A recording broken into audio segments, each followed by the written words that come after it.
వి gold trusted gold buyers మీరు తాకట్టు పెట్టిన బంగారాన్ని విడిపించి ఈ రోజు ఉన్న మార్కెట్ ధరకు కొనబడును. రీసెంట్ ప్రసాద్ బెహ్రాతో ఇప్పుడు యాక్ట్ చేసావా? ప్రసాద్ బెహ్రాతో యాక్ట్ చేయలేదు, but Prasad Behra was my colleague టమాటాలో. రీసెంట్గా ఒక ఇష్యూ జరిగింది, అమ్మాయిలు షూటింగ్స్ లొకేషన్స్లో ఇలా చెప్పి, అలాంటి పర్సనా? ఆయన సరదా మనిషి అని నాకు తెలుసు, బట్ అదంతా సీరియస్ వెళ్ళే వరకు ఎందుకైందో అని మేము కూడా అనుకున్నాము. బట్ ఓకే, అడిగి మాట్లాడావా? ప్రసాద్ మాట్లాడారు? అంత క్లోజ్ కూడా కాదు. ఓకే, కమిటీ కూరలు చూసాక కాల్ చేశాను, చాలా బాగుంది యాక్టింగ్ అదంతా. చేయలే అలా నేను అలాంటి వాటికి కాల్ చేసి పాపం గుర్తు చేసి మాట్లాడలేను అనిపిస్తుంది నాకు. అది బ్యాడ్ సిచ్యువేషన్ ఉన్నప్పుడు, ఇప్పుడు ఎవరైనా ఫ్యామిలీలో ఏదైనా అయినా కానీ నేను కాల్ చేసి ఏం మాట్లాడాలో నాకు తెలీదు, సారీ ఇలా జరిగిందంట కదా అంటే తిరిగి గుర్తు చేసినట్టే ఉంటుంది కదా. బయట ఎప్పుడైనా కలిసినప్పుడు మళ్ళీ అసలు టాపిక్స్ తీయను నేను, అలాంటివి బ్యాడ్ సైడ్ నేను టచ్ చేయను. గుడ్, ఓకే, ఏడిపిస్తా కావాలంటే. కానీ బాగా క్లోజ్ ఫ్రెండ్కి అలాంటివి ఏమైనా అయిందనుకో బాగానే అలాంటివి ఏమైనా అంటూ ఉంటా, టాంట్స్ వేస్తా, కానీ లేకపోతే అసలు టచ్ చేయను. ఖాళీ టైంలో ఏం చేస్తుంటావు నార్మల్గా? ఇప్పుడు 2 yearsలోనే 16 days షూటింగ్ అయిపోయింది. 16 days అంతే, 16 రోజులు షూటింగ్. మిగతా రోజులు ఏం చేసావు? ఆలునట్ రామచంద్రుడు అని ఒక మూవీ చేసా, అది ఒక 1 month షూటింగ్ అయింది. తర్వాత ఒక 3 ఇంటర్నేషనల్ ట్రిప్స్కి వెళ్ళా. తర్వాత నిఖిల్ది స్వయంభూ మూవీ చేస్తున్నా, ఇంకేమవుద్దో తెలియదు యాక్చువల్లీ. అలానే గీతా ఆర్ట్స్లో ఒక మూవీ ఓకే అయింది. అవి అన్నీ అంతే, అన్నీ చెప్పేస్తారు, సెలెక్టెడ్ అంటారు, డేట్స్ వరకు వస్తుంది, బట్ డేట్స్ చెప్పే వరకు నేను వెయిట్ చేయాలి. ఇంకంతే. స్టార్టింగ్ పేమెంట్స్ ఇస్తారా? ఇవ్వరు. ఇప్పుడు నీకు చెప్పి నువ్వు బుక్డ్ అంటారు. ఒక షూట్ అయితే డేట్స్ కూడా చెప్పేసి, మార్నింగ్ నేను రెడీ అయ్యి లొకేషన్ ఎక్కడండి రావాలి అంటే, సారీ అండి ఇవాళ లేదు మీ స్కెడ్యూల్, మళ్ళీ చెప్తామని అంటారు. తర్వాత సారీ అండి అసలు షూటే ఇప్పుడు లేదు, క్యాన్సిల్ అయిపోయింది, స్కెడ్యూలే క్యాన్సిల్ అయిపోయింది అని చెప్తారు. ముందే చెప్పాలి కదండి అని అరుస్తా, కానీ ఇంక అంతకంటే ఏం చేయలేను. స్టార్టింగ్ డబ్బులు తీసుకోవచ్చు కదా. ఇవ్వరు. షూట్ అయిపోయి ఒక 100 సార్లు ఫాలో అప్ చేసే వరకు ఇవ్వరు. నీకు ఇవ్వరా? అందరికీ అంతే. కొంతమందికి మామూలుగా ముందే ఇచ్చేస్తారు. సో ఏదైనా నేనేం బిలీవ్ చేస్తా అంటే, ఇది నెగిటివ్గా వెళ్ళొచ్చు, బట్ చిన్న సినిమాకి పెద్ద సినిమాకి చాలా తేడా ఉంది. చిన్న సినిమాలో బాగా రెస్పెక్ట్ ఇస్తారు, క్యారవాన్స్ నుంచి ఫుడ్ నుంచి అసిస్టెంట్ వరకు, అండ్ పేమెంట్స్ ఎవ్రీ డే ఆ రోజు క్లియర్ అయిపోయే వరకు అంతా చాలా బాగుంటుంది. పెద్ద మూవీస్కి వెళ్ళినప్పుడు నేను అసలు పేమెంట్ ఎక్స్పెక్ట్ చేయను, పర్ డే 4,000 అయినా నేను యాక్సెప్ట్ చేస్తా, పేమెంట్స్ ఎక్స్పెక్ట్ చేయను, క్యారవాన్ ఎక్స్పెక్ట్ చేయను. బట్ ఆ డిఫరెన్స్ తెలిసిపోద్ది ఆబ్వియస్గా. అక్కడ అందరు పెద్ద ఆర్టిస్టులు ఉంటారు, వాళ్ళకి ఇంపార్టెన్స్ ఇవ్వాలి, తప్పదు. మేము కూడా వాళ్ళకి రెస్పెక్ట్ ఇస్తాం, మా పని మేము చేసుకుంటాం. కానీ బేసిక్ మేము ఏం ఎక్స్పెక్ట్ చేస్తామంటే, పేమెంట్స్ టైంకి పడాలి. ఒప్పుకునేదే తక్కువకి అయినప్పుడు పేమెంట్స్ ఫాస్ట్గా పడితే ఇంట్రెస్ట్ వస్తుంది కదా మాకు కూడా. రోజు 1.5 hour ట్రావెల్ చేసి సిటీ అవుట్స్కర్ట్స్కి వెళ్ళి, మళ్ళీ డ్రైవర్ వస్తే ఫస్ట్ మా దగ్గరికే వచ్చేస్తారు, పెద్ద ఆర్టిస్టుల దగ్గరికి వెళ్ళరు. ఫస్ట్ నన్ను పిక్ చేసుకొని మళ్ళీ రివర్స్లో సిటీకి వెళ్ళి వాళ్ళని పిక్ చేసుకొని వెళ్తూ ఉంటారు. నేను నా కార్లో నేను వస్తా అని చెప్పేస్తా ఉంటాను. అందుకే పెద్ద మూవీస్ నువ్వు చేసి రాలేనివి ఏమైనా ఉన్నాయి? గుంటూరు కారం. అవునా? చేసావు? మంచి రోల్ చేసావు? మంచి రోల్ కాదు, ఒక చిన్న రోల్. నేను అందరికీ తెలుసు మహేష్ బాబుకి చాలా పెద్ద ఫ్యాన్ అని. సో చూసాను కదా ఫోటో, నువ్వు అప్పట్లో నేను కూడా చూసాను ఆ ఫోటో. మహేష్ బాబుతో నువ్వు దిగావు, మహేష్ బాబు నీతో దిగాడు కామెంట్ కదా, అదే కదా, చెప్పు. సో అలా 5 times వెళ్ళాను ఆ మూవీకి, లుక్ టెస్ట్ కానీ ఆడిషన్ కానీ. ఫస్ట్ ఒక రోల్కి చెప్పారు ఏదో పెద్ద సీక్వెన్స్, అది లేదన్నారు.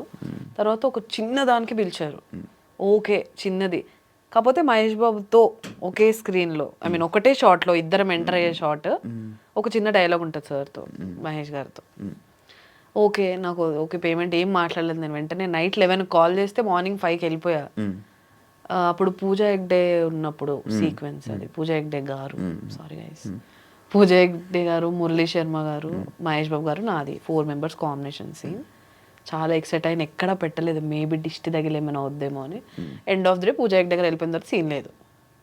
మళ్ళీ కుర్చీ సాంగ్ షూట్ రోజు పిలిచారు, ఒక వేరే నర్స్ రోల్ లాంటిది ఏదో ఉంది ఆ సాంగ్లో, అదే అతనికి ఇంజెక్షన్ ఇస్తారు కదా ఆ దానికి అని. ఓకేలే అదైనా ఓకే చాలాసేపు ఒక 3-4 డేస్ అన్నారు. అన్ని డేస్ మహేష్ గారితో ఉండే అవకాశం మళ్ళీ ఎప్పుడు వస్తుందో అని చెప్పి దానికి కూడా వెళ్ళాను. బట్ ఆ రోజు కుదరలేదు, వేరే అమ్మాయిని తీసుకున్నారు. ఎందుకు క్యాన్సిల్ అయిపోతుంటాయి నార్మల్గా? ఎప్పుడైనా అబ్జర్వ్ చేసి ఎప్పుడైనా ఆలోచించావా? ఏం ఆలోచించలే. ఇంకా మహేష్ బాబు గారితో ఏ మూవీలు క్యాన్సిల్ అయ్యాయి? అలా ఏం లేదు. నేనేమైనా సమంతాన మహేష్ బాబు గారితో 10 సార్లు అవకాశం రావడానికి ఇంక ఇప్పుడైతే రాజమౌళి ఆబ్వియస్ కుదరదు. వెయిటింగ్ కాకపోతే ఆ మూవీ కోసం. ఆయనతో చేస్తావా సినిమా? చెయ్యాలి, ఏదో ఒక రోజు చేస్తాను మహేష్ గారితో మూవీ. వైఫ్ ఆఫ్ దీని గురించి అసలు ఎందుకు చూడాలి అని అంటే సినిమా ఈ మధ్య కాలంలో ఒక చిన్న మూవీ ల్యాగ్ ఎక్కువ అని కాదు, మేబీ మీకు 5 minutes ల్యాగ్ అనిపించవచ్చు అంతే. హోల్ మూవీలో చాలా స్క్రీన్ ప్లే బేస్డ్ ఎక్కువ ట్విస్ట్లు ఉండేది. ఏదైనా చూడాలనుకుంటే హ్యాపీగా చూడొచ్చు. ప్లస్ మీరు చూసినందుకు అసలు రిగ్రెట్ అయితే అవ్వరు. ఇప్పటి వరకు చూసిన వాళ్ళందరూ అదే చెప్పారు. నేను ప్రీమియర్ షోకి పిలిస్తే కొంతమంది రాని వాళ్ళు. నీకు నేను ఎక్కడ ఉన్నాను, నేను బయటికి వెళ్ళాను చెప్పాను నీకు ఆల్రెడీ. అయినా అమ్మో చెప్పు. సో ప్రీమియర్కి వచ్చిన వాళ్ళైనా మూవీ ఇంట్లో చూసిన వాళ్ళైనా ఇవాళ కూడా నాకు యాక్చువల్లీ రిలీజ్ అయిన రోజు కంటే నెక్స్ట్ 2 days తర్వాత నుంచి ఇన్స్టాలో మెసేజ్ రిక్వెస్ట్లో like hundreds of messages. Wife of చూసాను, దివెవరో బాగుంది, ఇది బాగుంది, అది బాగుంది అని సెగ్మెంట్స్తో సహా చెప్తున్నారు. సో అక్కడ నేను అనుకున్నా ఓకే జనరల్ ఆడియన్స్ వరకు రీచ్ అయిపోయిందంటే ఓకే ఇంకా మంచి రెస్పాన్సే అని. సో బాగుంది. ఇప్పుడు ఈ వైపు ఇప్పుడు యూట్యూబ్ మెయింటైన్ చేస్తున్నావా? సత్యభామ ఇంకా ఉంది, అలానే ఛానల్ ఉంది. నేను ఇంకా వీడియోస్ అయితే ఇప్పటివరకు ఏం చేయలేదు. మళ్ళీ వీడియోస్ ఏం చేయట్లేదు, వ్లాగ్స్ అలాంటివి ఏం లేదు. నేను అసలు చేయను. వ్లాగ్స్ చేయవా? అలవట్లేదా? రావా అంటే ఏమో అంత కంటెంట్ అంతసేపు నేను మాట్లాడలేదు అనిపిస్తుంది. హాయ్ గైస్ ఇవాళ నేను ఇక్కడికి వచ్చా అంతే, దాంతో ఏం మాట్లాడాలి? ఇక్కడ ఇది ఉంది, అక్కడ ఇది ఉంది, అవన్నీ చూస్తారు కదా, గూగుల్లో చూసినా దొరికేస్తాయి. ఇంకా నాకు ట్రై కూడా చేయలేదు ఎప్పుడు. ఇంట్రోవర్టా? అంతే. తెలిసిన వాళ్ళ దగ్గర బీభత్సమైన ఎక్స్ట్రోవర్ట్, అవును. తెలియని వాళ్ళ దగ్గర కొంచెం ఇంట్రోవర్ట్ కదా. ఎలా మేనేజ్ చేస్తావు నార్మల్గా బయట షూటింగ్స్లో? ఫస్ట్ 2 days అసలు మామూలుగా ఇప్పుడు వేరే మూవీ షూట్స్కి వెళ్ళినప్పుడు అసలు నేను ఒక్క మాట కూడా మాట్లాడను. నాకు అరవెంట్కి నేను వెళ్తా, పడుకుని పోతా.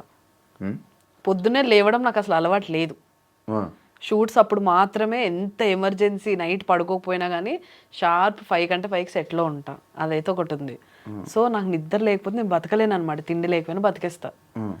షూట్కి వెళ్ళగానే మేకప్ వేసుకొని ఫస్ట్ పడుకుని పోతా. ఎప్పుడో పిలుస్తారు. మూవీ షూట్ అంటే ఏదో ఒక్కటే సీన్ ఉంటుంది కదా, ఆ పిలిచే వరకు హ్యాపీగా పడుకుంటా. నా సీన్ ఉన్నప్పుడు వెళ్తా, అందరికీ హాయ్ చెప్తా, సీన్ చేసుకొని వచ్చి కార్ వేసుకొని ఇంటికి వెళ్తా.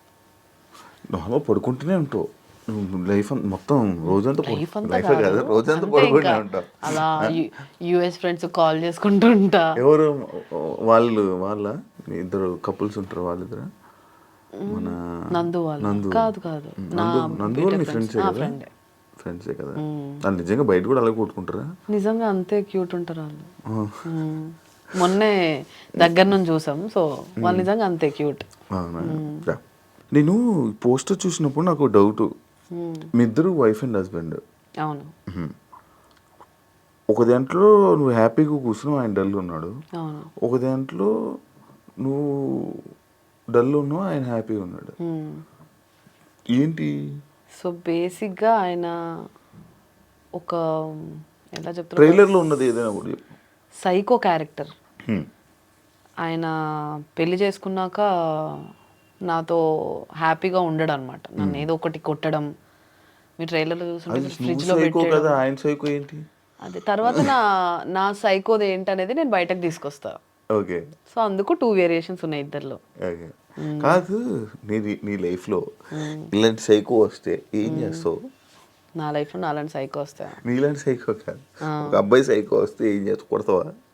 వదిలేసి వెళ్ళిపోతానా, పట్టించుకోను. ఎక్కువ స్ట్రెస్ తీసుకో. నేను ఏదైనా 2 రోజుల కంటే ఎక్కువ ఆలోచించను, ఎంత బాధ పెట్టే విషయమైనా. నష్టంగా జుట్టు ఊడిపోద్ది మళ్ళీ నా టెన్షన్ వస్తే. ఏం పోయినా పర్లేదు, జుట్టు ఊడకూడదా? అదే కదా, టెన్షన్ ఎక్కువ తీసుకోలేను అనమాట నేను. టెన్షన్ పడితే నాకు ఫస్ట్ తెలిసిపోద్ది. ఏం చేస్తావు టెన్షన్కి? సో నాకు ఒక బ్యాడ్ హ్యాబిట్ ఉందన్నమాట. టెన్షన్ ఇప్పుడు డ్రైవ్ చేసినప్పుడైనా ఎక్కడైనా ఎవరైనా ఫోన్ చేసి లేట్ వెళ్తున్నా ఏదో ఒకటి అలా మూవీ చూస్తున్నా సరే తెలియకుండా లోపల స్కిన్ తినేస్తూ ఉంటాయి ఇలా. లోపల స్కిన్ తింటావా? ఇదేంటిది? అది నేను తింటున్నట్టు కూడా నాకు తెలీదు. ఇలా ఇలా ఇప్పుడు ఇంటర్వ్యూ స్టార్ట్ కాకుండా కూడా ఉన్నా కదా, అది టెన్షన్ అనమాట. శివ ఎలాంటి క్వశ్చన్స్ అడుగుతాడు అది ఉంది. సో టెన్షన్ వస్తే బేసిక్గా చేస్తా. డెంటిస్ట్ దగ్గరికి వెళ్ళినప్పుడు వాళ్ళు చెప్పారు ఇదంతా ఒక యాంగ్జైటీ ఇది అని. యూట్యూబ్లో కొంచెం రీసెర్చ్ చేసా, చాలా ఆపుకుంటా, చూయింగ్ గమ్ స్టార్ట్ చేసా కానీ అది బ్యాడే అని. అలా ఒక పీరియడ్లోనే ఉంటుంది అది అలా కంటిన్యూస్. ఈరోజు తినేస్తే నెక్స్ట్ డేకి ఇదంతా మండుతూ ఉంటాయి కారం తిన్నప్పుడు లోపల. కొరికేసుకుంటావు? ఎంతవరకు కొరుకుంటావు? పింక్ అయిపోతాయి లోపల అంతా తెలియకుండా అలా. అది ఇది ఫస్ట్ టైం తెలిసి విన్నాం. ఇది లోపల స్కిన్ నేను గోర్లు తింటారా? గోర్లు, అవును గోర్లు నాకు ఈ స్కిన్ సైడ్ స్కిన్స్ తినేస్తారు. నాకు తెలియదు. నేను కొరుకుతాను అందులో ఒకటిని, ఇలాగే కొరుకుతాను సైడ్కి. అది ఓకే. లోపల లోపల ఎలా కొరికేసుకొని తినడం? అది ఎలా మళ్ళీ మధ్యలో ఒకరోజు పాజ్ ఇస్తే నెక్స్ట్ డే నుంచి ఆ హ్యాబిట్ ఉండదు. కంటిన్యూస్గా ఒక 2-3 days చేసామంటే ఇంకా అదే తెల్లారలేదు పని ఉంటుంది. టీవీ చూసినా, నడుపుతున్నా, మాట్లాడేటప్పుడు తప్ప మిగతా టైం అంతా ఇలానే. అది చూసి చాలా మంది యాటిట్యూడ్ అనుకుంటారు. తప్పు గైస్, నాకు యాటిట్యూడ్ లేదు. అవును కొంచెం, అవును నేను కొంచెం యాటిట్యూడ్, యారోగెంట్, రిప్లై పొగరు అని అంటారు. ఎందుకు అంటారు? అంటారు, ఇంతమంది అంటారు. ఎందుకు అంటారు? ఎప్పుడైనా నీకు రిప్లై ఇవ్వలేదా నేను? నాకు ఇచ్చోలే చెప్తున్నాను, కొంతమంది అంటారు కదా అంటారు. కొంచెం అవతల వాళ్ళు కొంచెం ఓకే ఇది మన వైబ్ కాదు, లేకపోతే ఏదైనా ఎక్స్పెక్ట్ చేస్తున్నారు అన్నట్టు ఏదో ఒకటి. ఇప్పుడు చాలా మంది బయటకు వెళ్దాం, అలా ఎక్కువ బయటకు వెళ్దాం నేను రాను. నాకు ఇంట్లో ఉండడం ఇష్టం. వెళ్తే ఫ్రెండ్స్ దగ్గరికి వెళ్తా. సో నాకు బేసిక్గా ఎప్పుడు చిన్న సర్కిల్లో ఉండడమే ఇష్టం, కంఫర్ట్. ఎక్కువ సర్కిల్ ఉంటే నేను అందరినీ కలిసి అందరి ఎక్స్పెక్టేషన్స్ నేను రీచ్ అవ్వలేను. నేను అందుకే చాలా మంది బర్త్డేస్ లో కూడా మోస్ట్లీ కనిపించను. నన్ను ఎవరు ఎక్కువ కనిపిస్తావు. నువ్వు ఎక్కడున్నావు? నువ్వు కూడా 2 సార్లు కలిసాం అంతే బర్త్డేస్ లో. బేసిక్ అది నేను రాను. మహబూబ్, శ్వేత, ఈ మన సర్కిల్ ఓకే కనిపిస్తా. సో అలా కొంచెం అందరినీ. కమిట్మెంట్ ప్రాబ్లమ్స్ ఏమైనా ఇబ్బంది అయ్యిందా నీకు ఇండస్ట్రీలో? స్టార్టింగే ఏమని? ఊరికే ఒక ఆడిషన్ అంతా అయిపోయింది, ఓకే అంటారు. తర్వాత వాళ్ళ పిఏలు వాళ్ళు వాట్సాప్ కాల్, నార్మల్ కాల్ చేయరు, వాట్సాప్ కాల్ చేసి ఇలా ఇలా కమిట్మెంట్ ఎక్స్పెక్ట్ చేస్తున్నారు, మీకు ఓకే అయితే చెప్పండి. లేదండి నేను అలా చేయను, చిన్న రోల్ అయినా పర్లేదు, డబ్బులు తక్కువ ఇచ్చినా పర్లేదు, కమిట్మెంట్తో అయితే నేను చేయనండి అని చెప్పేసి బ్లాక్. ఓ జరిగే అవుతాయా సిరీస్లోనే? యూట్యూబ్ అంత లేదు. యూట్యూబ్ అంటే నాదే కదా, ఇప్పుడు నా యూట్యూబ్ నాది, నేను హ్యాండిల్ చేసేది, నేనే ఆర్టిస్ట్లను తీసుకునేదాన్ని స్టార్టింగ్ లో. యూట్యూబ్ స్టార్టింగ్ లో లేదు. అప్పట్లో యూట్యూబ్ కి ఒక అమ్మాయి దొరకడమే చాలా గగనం. అప్పట్లో అసలు ఆర్టిస్ట్ లేరు యూట్యూబ్ కి ఎస్పెషల్లీ. సో అలాంటప్పుడు దొరికిందే ప్రసాదం. ఎవరు కొంచెం ఓకే ఈ క్యారెక్టర్ పుల్ చేయగలరు అనిపిస్తే వాళ్ళని తీసేసుకొని పెట్టేసుకునే వాళ్ళు, ఇన్ హౌస్ తీసేసుకునే వాళ్ళు. ఇప్పుడు ఫ్రీలాన్సింగ్ అంతా అందరూ బిజీగా ఉన్నారు కాబట్టి ఫ్రీలాన్సింగ్ త్రూ చేసుకుంటున్నారు. ఈ వైఫ్ ఆఫ్ గురించి ఏం చెప్పాలనుకుంటున్నావు? రెడ్ మార్కులు ఇచ్చారు, క్రైమా? నేను యాక్చువల్ చూడలేదు, చూస్తా. సో రెడ్ అంటే కొంచెం బ్లడ్ షెడ్ ఉంటుంది, కాకపోతే అది చేస్తున్నప్పుడు జనాలకి ఓకే చంపు కావాల్సిందే ఇది అన్నట్టు ఉంటుంది అనమాట. కింద నేను నువ్వు వస్తున్నప్పుడు ఒక ఆయన పెద్ద ఆయనలే బాగానే ఉంటుంది, ఒక ఆయన, ఈమె వైఫ్ ఆఫ్ లో అందరిని చంపుకొని వెళ్ళిపోతుంది ఆమెనా అని అన్నారు కింద. ఇందాక ఆమెనే అని అన్నాను నేను. ఏంటి చంపుకొని వెళ్ళిపోవడం అన్ని? మూవీ చూస్తా అన్నావు కదా. అవును సర్లే, చెప్పే కదా నాలో అదొక సైకో. బట్ దాని అన్నిటికీ ఒక రీజన్స్ ఉంటాయి. అదేంటనేది మూవీ చూస్తే అందరూ ఓకే ఇలా చేయడానికి, అమ్మాయి ఇలా చేయడానికి ఇదా రీజన్ అనేది ఒకటి క్రియేట్ అవుతుంది. అన్నిటికీ ఆన్సర్స్ ఎండ్లో ఉంటాయి. సో అదే వైఫ్ ఆఫ్ ఎందుకు చూడాలంటే, ఒక లో బడ్జెట్ పెద్ద ప్యాడింగ్ ఆర్టిస్ట్ లేకుండా అందరూ ఆల్మోస్ట్ న్యూ కమర్స్తోనే రాత్రి పగలు కష్టపడి చేసి ఇంతవరకు తీసుకొచ్చాం కాబట్టి, అండ్ స్టోరీ మెయిన్గా కంటెంట్ ఉంది, ఇవన్నీ పక్కన పెడితే కంటెంట్ ఉంది కాబట్టి తప్పకుండా చూడాల్సిన సినిమా వైఫ్ ఆఫ్. చూడండి, ఈటీవీ విన్లో స్ట్రీమ్ అవుతుంది గైస్. Okay, thank you. అందరూ చూస్తారు అండ్ ఆల్ ది బెస్ట్. ఇంకా చాలా మాట్లాడాలి, టైం వచ్చినప్పుడు మళ్ళీ మాట్లాడతాను దాని గురించి. నేను కూడా వెయిటింగ్, చూద్దాం. ఇప్పుడు కొంచెం అలాగే వెళ్ళిపోయింది. ఇంకా పూర్తిగా నేను మాట్లాడాలనుకుంటున్నాను, మళ్ళీ టైం వస్తుంది అని అనుకుంటున్నాను. అండ్ ఆల్ ది బెస్ట్ నీ వైఫ్ అండ్ ఇంకా మంచి ప్రాజెక్ట్స్తో మళ్ళీ మా ముందుకు వచ్చి జనాలందరినీ ఎంటర్టైన్ చేస్తామని మనస్ఫూర్తిగా కోరుకుంటున్నాను. అండ్ ఆల్ ది బెస్ట్ మీ లైఫ్కి. ఆల్ ది బెస్ట్ నీకు కూడా. Thank you so much.